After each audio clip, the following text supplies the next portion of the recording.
ساله حروف الفبا آموزش نده.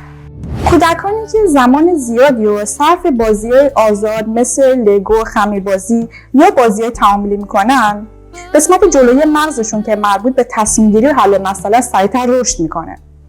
به طور کل وقتی کودک اسباب بازی رو انتخاب میکنه یا یه چیزی رو میسازه، در واقع مغزش داره یاد میگیره که چجوری فکر کنه، نه اینکه حفظ کنه یا منتظر دیگران باشه که بهش الگو بده.